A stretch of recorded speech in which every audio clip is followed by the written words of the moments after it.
Hi and welcome to Improve Your Voice. My name is Darren McStay and today I'm going to go through different types of voiceover work. For anyone out there that's interested in maybe getting into this line of work, there's a few things that you might want to be aware of just to help you decide maybe which direction to go and or what your options may be.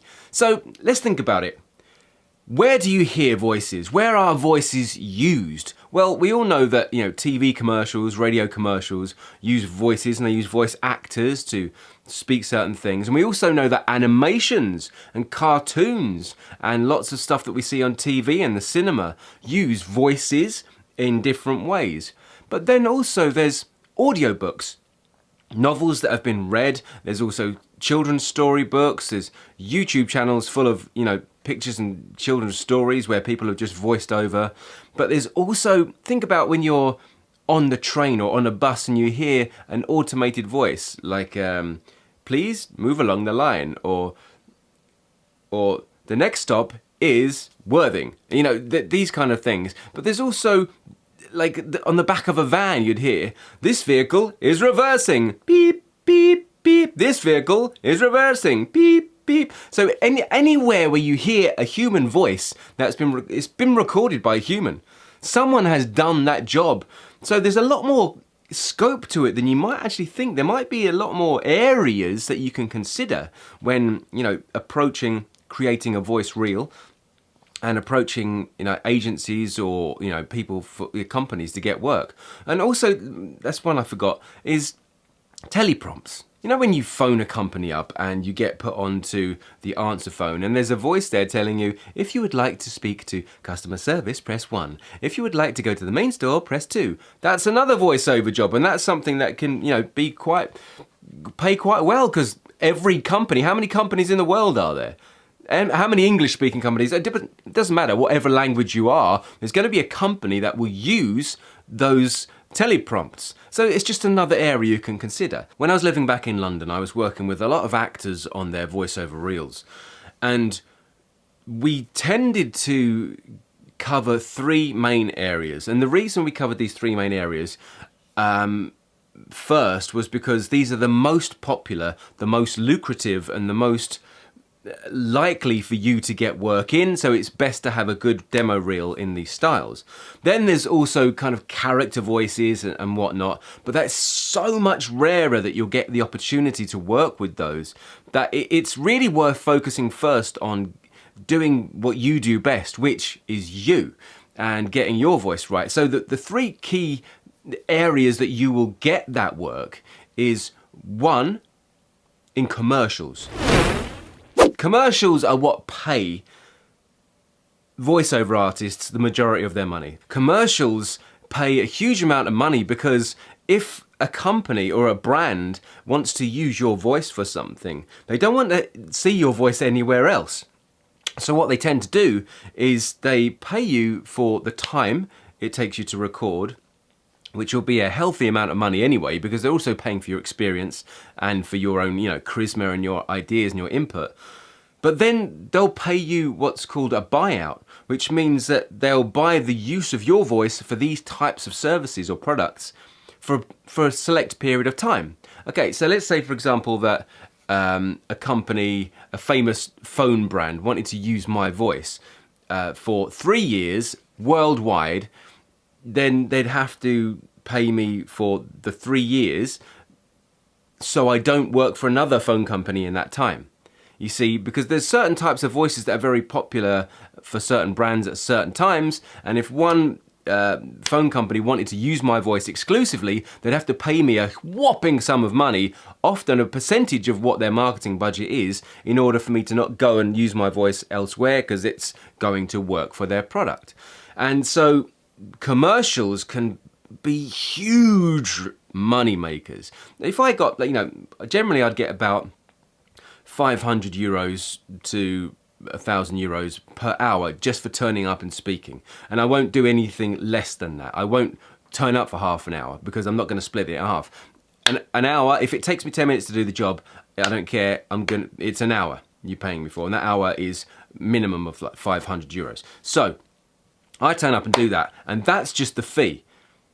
Then, if it was a commercial, you'd get paid according to a percentage of their marketing budget. So here's generally how it works. It works in different ways in different countries. So you might have to check, your own kind of a local union or agencies in your local area and find out, better the information in your local area, because I am in Finland and it works a bit different in England to here, so it doesn't work everywhere. But generally, the general rule is that if a company is paying $100,000 for marketing, then there's going to be a percentage of that that's going to go to you. That's one way of doing it. Another way would be that the money that they pay you initially for your fee, they'll add on a percentage to that to keep you sweet so you don't go and work for someone else. And then there'll be a contract involved where you'd have to make sure that you don't cross over those boundaries, otherwise you could be liable and have to pay them some compensation. So you got to be careful there too. But what I'm saying is, the point is, if I do a job for 500 euros, I might even get another 15, 20,000 euros on top of that, depending on the size of the budget. It could even be more. Most likely be less, but somewhere between 5,000 and 50,000 is absolutely possible for a 500 pound, dollar, euro gig. Think about it. Yeah, commercials. And what are commercials going to use? They're going to use your voice exclusively. So it's worth getting your voice to sound the best it can be. Anyway, we're talking about other types. The second type of work that you might get is narration. And generally, when I say narration, I'm basically talking about reading books. You're narrating, you're telling the story from, so audiobooks, I would say, is narration. And anything you hear that's just read, from a book or from a page, you're narrating the story, you're just telling it. And this is work that can pay well because it will give you a few days worth of work. It won't pay as much as commercials.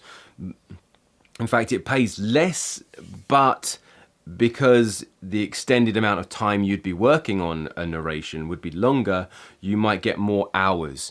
So that's, it's worth considering. It can be tedious, it can be very hard work, it can be difficult. You could be in a studio where you're a bit uncomfortable, it might be hot, it might be cold, and you've got to keep yourself going for between 4 hours and 4 days, or maybe even 4 weeks. It depends on what the job is.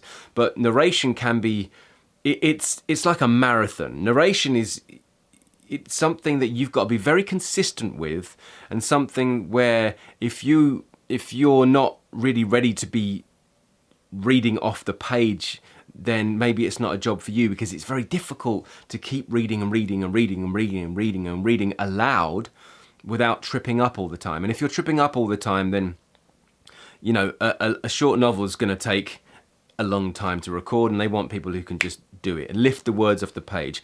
And how you're going to get to do that is just by practicing. You need to take a book every day and read it from it for as long as you can, because you need the practice.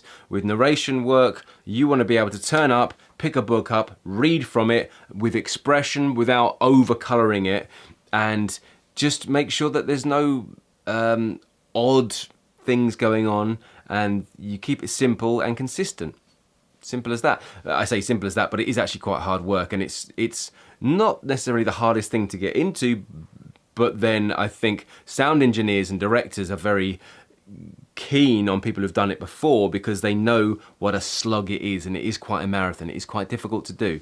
So without the practice, I mean, you don't necessarily need to put yourself up for that. But if it's something, if you want to cover all bases and want to get into it, then I just recommend you practice reading from books, reading out loud, recording yourself, listening back, and getting a good idea about how things should be said. Listen to other narrations, audiobooks and voiceovers and children's stories. That it's gonna help. It's gonna help. Anyway, but the third one is documentary. Now, this is a bit like narration, because in a sense you are telling a story, but there's a different, it's kind of slightly different, because you're describing something that's visual.